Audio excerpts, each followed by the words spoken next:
Salam, selamat pagi Bapak Ibu kasih Tuhan. Perkenalkan saya Pendeta Martin Luther Super Smart Koilmo, bertugas di Jemaat GBB Siloam Pontianak, Pos Pelkes Eklesia Nangasilat. Pagi hari ini kita akan merenungkan kebenaran firman Tuhan.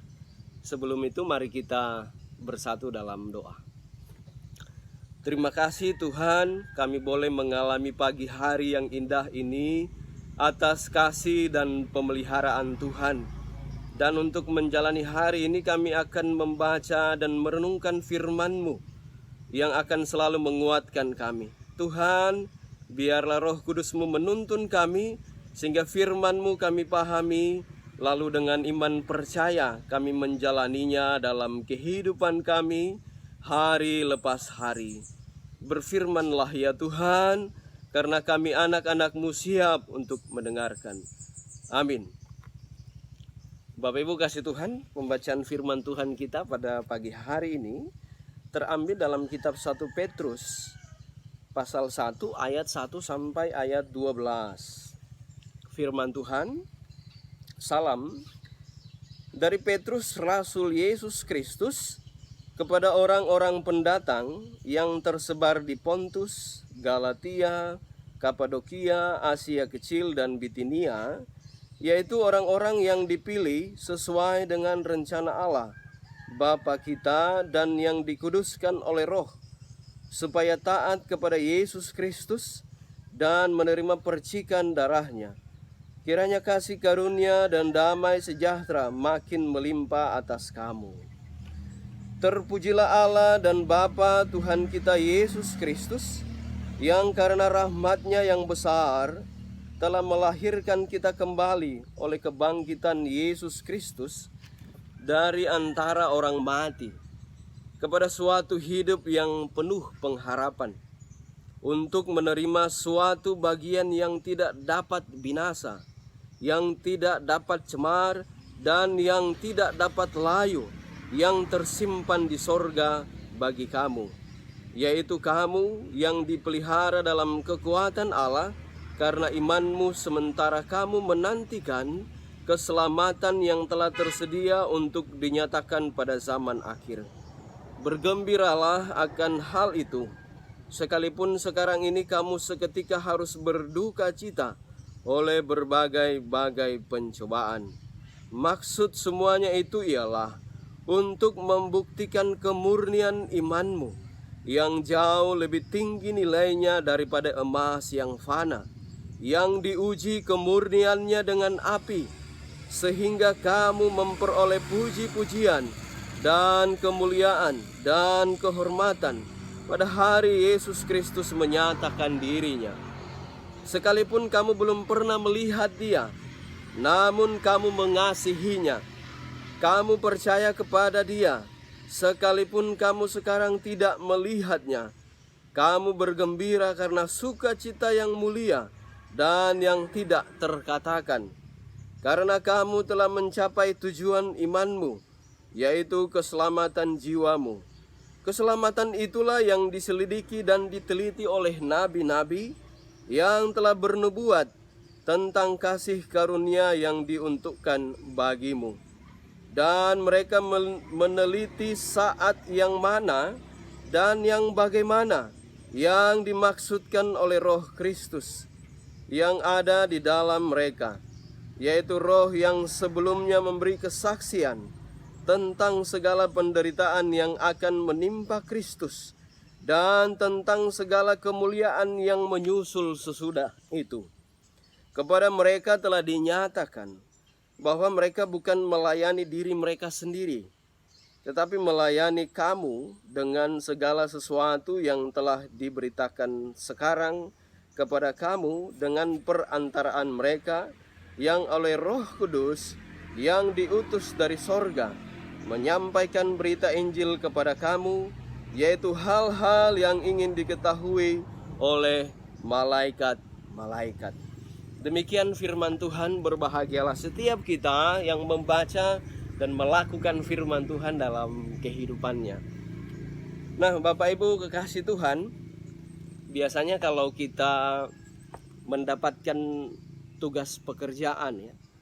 Tentu semakin pekerjaan itu sukar ya, semakin pekerjaan itu sulit, tentu upah yang kita peroleh harus sebanding. Jadi kadang-kadang ada orang yang berpikir ya kalau pekerjaan ini berat, tentu upah saya juga harus bermanfaat ya, membuat saya senang ya, membuat saya berbahagia. Tapi Bapak Ibu kasih Tuhan, itu pemahaman pada umumnya. Berbeda ketika kita melihatnya dalam pemahaman orang Kristen. Ketika mendapatkan tugas sebagai orang Kristen, Bapak Ibu dan saya, kita mendapatkan tugas pekerjaan sebagai orang Kristen, tentu kita berharap pekerjaan atau sebagai orang Kristen itu akan mendatangkan sukacita bagi kita. Namun tentu berbeda Bapak Ibu kasih Tuhan ya. Menjadi orang Kristen itu menghadapi banyak tantangan. Kita dibenci, kita tidak disukai oleh orang-orang di sekitar kita. Nah, namun Bapak Ibu kasih Tuhan, firman Tuhan mengatakan kepada kita, mengucap syukurlah dalam segala hal. Nah, ini yang disampaikan oleh firman Tuhan kepada Bapak Ibu dan saya.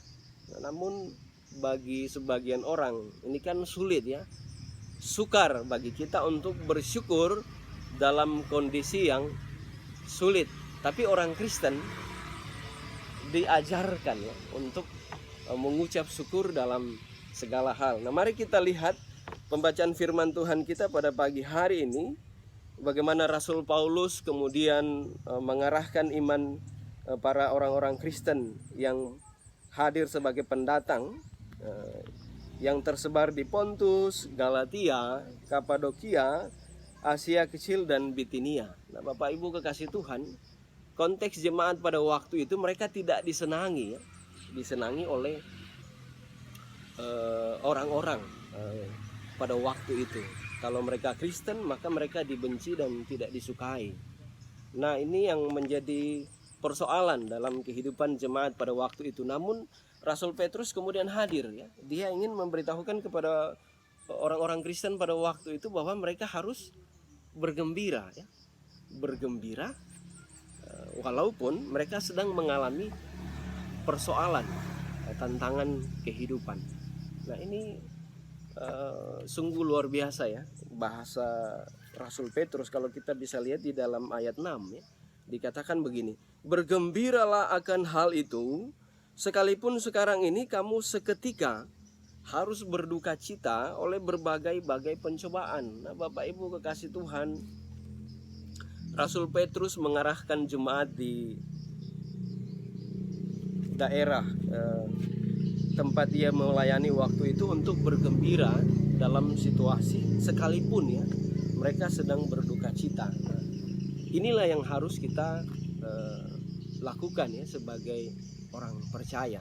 Berbeda dengan tugas pekerjaan di luar sana. Kalau beban pekerjaan kita berat lalu upahnya tidak seimbang, maka kita memutuskan untuk resign ya, atau keluar. Tapi kalau sebagai orang Kristen ya, ketika kita mendapatkan pekerjaan menjadi gereja atau orang Kristen, apakah oleh karena tantangan kita mundur atau kita tetap maju? Nah, Rasul Petrus mengarahkan kita untuk bergembira. Tidak resign, tidak keluar, tidak berhenti menjadi orang Kristen, tetapi kita diarahkan untuk bergembira. Ini sungguh luar biasa sekali pesan firman Tuhan dari Rasul Petrus bagi kita pada pagi hari ini. Nah, Bapak Ibu kasih Tuhan, pagi hari ini saya bersama rekan sepelayanan saya, Diaken Yehuda Simanjuntak. Kami bersama-sama melayani di Pos Pelkes Eklesia Nangasilat. Beliau akan memberikan beberapa pertanyaan seputar firman Tuhan kita pada pagi hari ini. Silakan Pak Diaken Yehuda. Oke, terima kasih Pak Pendeta. Ya, sangat luar biasa sekali firman Tuhan pagi hari ini. Mengapa orang Kristen diajarkan untuk bergembira padahal mereka sedang mengalami pergumulan, Pak Pendeta? Ya, luar biasa pertanyaannya Pak Yehuda ya. Jadi memang sedikit berbeda dengan pandangan dunia ya.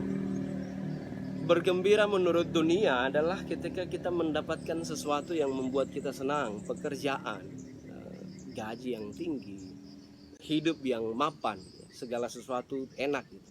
Itu ukuran kegembiraan dunia. Tapi bagi kita orang Kristen, ada satu hal yang membuat kita gembira. Apakah itu Bapak Ibu kasih Tuhan? Yaitu Bapak Ibu dan saya percaya kepada Yesus Kristus. Yesus Kristus adalah dasar dari kegembiraan Bapak Ibu dan saya. Yesus Kristus rela mati di atas kayu salib untuk menebus segala dosa kita. Nah, ini yang Rasul Petrus ingin sampaikan kepada Bapak Ibu dan saya. Kita harus bergembira. Karena hidup kita adalah hidup yang sudah diselamatkan oleh Tuhan. Nah, ya. Sehingga ketika kita menghadapi tantangan, persoalan dan pergumulan, ya, Rasul Petrus mengatakan bergembiralah. Dasar Rasul Petrus mengatakan bergembira, bersuka cita ini karena kita percaya kepada Yesus Kristus. Yesus menjamin hidup kita. Bukan cuma hidup Bapak Ibu kasih Tuhan, tetapi Yesus menjamin juga ketika kita mati nanti. Makanya ada satu ungkapan yang sangat terkenal oleh Rasul Paulus ya dalam kitabnya di Filipi pasal 1 ayat 21, karena bagiku hidup adalah Kristus sehingga mati adalah sebuah keuntungan. Rasul Paulus mengatakan kematian adalah sebuah keuntungan ya, karena ketika dia masih hidup, dia hidup di dalam Kristus. Kira-kira begitu Pak Yehuda. Apa yang orang Kristen dapatkan ketika bergembira dalam situasi sulit? Oke. Ini pertanyaan yang cukup menarik lagi ya Pak Yehuda.